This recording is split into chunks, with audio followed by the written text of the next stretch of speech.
Helen Keller, Chapter 15, The Story of My Life. Well, the book is called Helen Keller, Story of My Life, Chapter 15.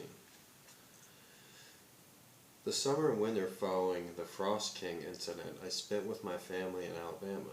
I recall with delight that homecoming. Everything had budded and blossomed. I was happy. The Frost King was forgotten. The whole last chapter was about the Frost King and how she was accused of plagiarism. When the ground was strewn with the crimson and golden leaves of autumn, and the musk-scented grapes that covered the arbor at the end of the garden were turning golden brown in the sunshine, I began to write a sketch of my life, a year after I had written The Frost King. I was still excessively scrupulous about everything I wrote. The thought that what I wrote might not be absolutely my own tormented me. No one knew of these fears except my teacher. A strange sensitiveness prevented me from referring to the Frost King, and often when an idea flashed out in the course of conversation, I would spell softly to her, "I am not sure it is mine." At other times, in the midst of a paragraph I was writing, I said to myself, "Suppose it should be found that all this was written by someone long ago." An impish fear clutched my hand, so that I could not write any more that day, and even now I sometimes feel the same uneasiness and disquietude. Miss Sullivan consoled and helped me in every way she could think of, but the terrible experience I had passed through left a lasting impression on my mind, the significance of which I am only just beginning to understand. It was with the hope of restoring my self-confidence that she persuaded me to write for The Youth's Companion, a brief account of my life. I was then 12 years old. As I look back on my struggle to write the little story, it seems to me that I must have had a prophetic vision of the good that would come of the undertaking, or I should surely have failed. I wrote timidly, fearfully, but resolutely, urged on by my teacher, who knew that if I persevered, I should find my mental foothold again and get a grip on my faculties. Up to the time of the Frost King episode, I had lived the unconscious life of a little child.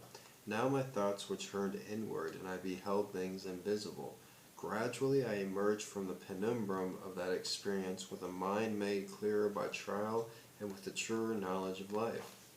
The chief events of the year 1893 were my trip to Washington during the inauguration of President Cleveland and visits to Niagara and the World's Fair. Under such circumstances, my studies were constantly interrupted and often put aside for many weeks, so that it is impossible for me to give a connected account of them. We went to Niagara in March 1893. It is difficult to describe my emotions when I stood on the point which overhangs the American Falls and felt the air vibrate and the earth tremble.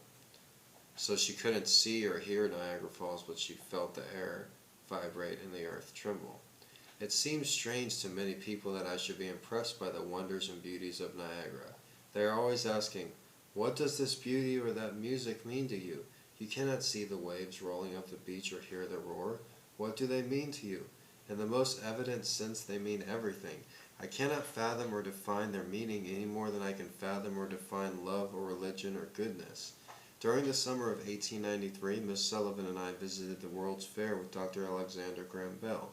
I recall with unmixed delight those days when 1,000 childish fancies became my beautiful realities. Every day in imagination I made a trip around the world, and I saw many wonders from the uttermost parts of the earth, marvels of invention, treasures of industry and skill, and all the activities of human life actually passed under my fingertips.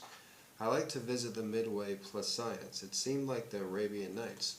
It was crammed so full of novelty and interest. Here was the India of my books, and the curious bazaar with its Shivas and its elephant gods. That were the land of the pyramids concentrated. There was the land of the pyramids concentrated in a model Cairo with its mosques and its long processions of camels. Yonder were the lagoons of Venice, where we sailed every evening when the city and the fountains were illuminated. I also went on board a Viking ship which lay a short distance from the little craft. I had been on a man-of-war before in Boston, and it interested me to see on this Viking ship how the seaman was once in all, how he sailed and took storm and calm alike with undaunted heart, and gave chase to whosoever reached his cry. "We are the sea," and fought with brains and sinews. self-reliant, self-sufficient, instead of being thrust into the background by unintelligent machinery, as Jack is today. So it always is. Man only is interesting to man. At a little distance from this ship there was a model of the Santa Maria, which I also examined. The captain showed me Columbus's cabin and a desk with an hourglass on it. This small instrument impressed me most because it made me think how weary the heroic navigator must have felt as he saw the sand dropping grain by grain while desperate men were plotting against his life. Mr. Higginbottom, president of the World's Fair, kindly gave me permission to touch the exhibits, and with an eagerness as insatiable as that which took Pizarro seized the treasures of Peru, I took in the glories of the fair with my fingers. It was a sort of tangible kaleidoscope. This white city of the West, everything fascinated me, especially the French bronzes. They were so lifelike, I thought they were angel visions from the artist had caught and bound in earthly forms. At the Cape of Good Hope exhibit, I learned much about the process of mining diamonds. Whenever it was possible, I touched the machinery while it was in motion so as to get a clearer idea how the stones were weighed, cut, and polished. I searched in the washings for a diamond and found it myself. The only true diamond, they said, that was ever found in the United States. Dr. Bell went everywhere with us and, in his own delightful way, described to me the objects of greatest interest. In the electrical building we examined the telephones, autophones, phonographs, and other inventions, and he made me understand how it is possible to send a message on wires that mock space and outrun time, and, like Prometheus, to draw fire from the sky.